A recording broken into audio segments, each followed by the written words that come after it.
been to Madeline Island near Bayfield? There's a good chance you hopped on a ferry for the final leg of that trip. For the first time in decades, the ferry's ownership is changing hands. Northern News Now's Rob Coles explains the unique effort launched by locals to keep it afloat.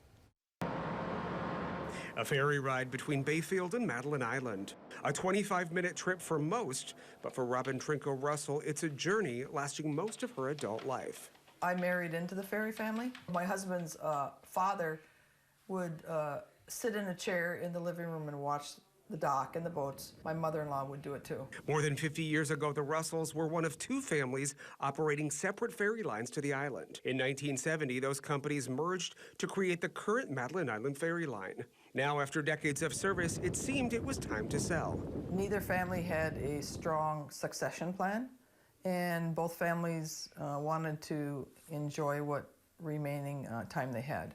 But a change in ownership worried some locals, including La Pointe Town Board Chair Glenn Carlson.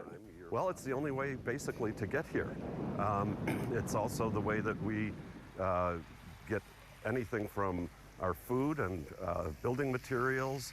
Our ambulance takes the ferry to get patients over to the hospital on the mainland. Carlson was concerned an investor who didn't understand how important the ferry service was could upend life for locals and visitors. The town realized that it couldn't afford to have the ferry line owned by distant owners who didn't have deep connections to the island.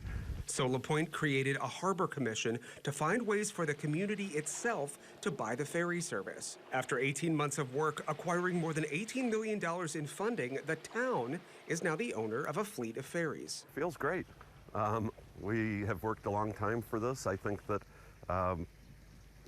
we're looking forward to a future that is a lot more predictable and sustainable for the island. Carlson says the previous owners will become subcontractors to continue to operate the service. Rates will increase by about 7% to pay off that debt used to acquire the fleet, but discount cards are available for those who rely on it most. Frequent users of the ferry line won't see any increase in their fares.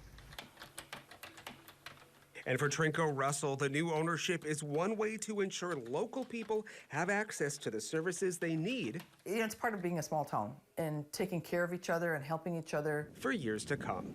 On Madeline Island, Rob Coles, Northern News Now. Rob, thank you. After fees and expenses, the purchase of the ferries ended at $17.3 million, and that deal closed at the end of March. Now, the funding came from the state of Wisconsin, the Board of Commissioners of Public Lands, private banks, and individual lenders.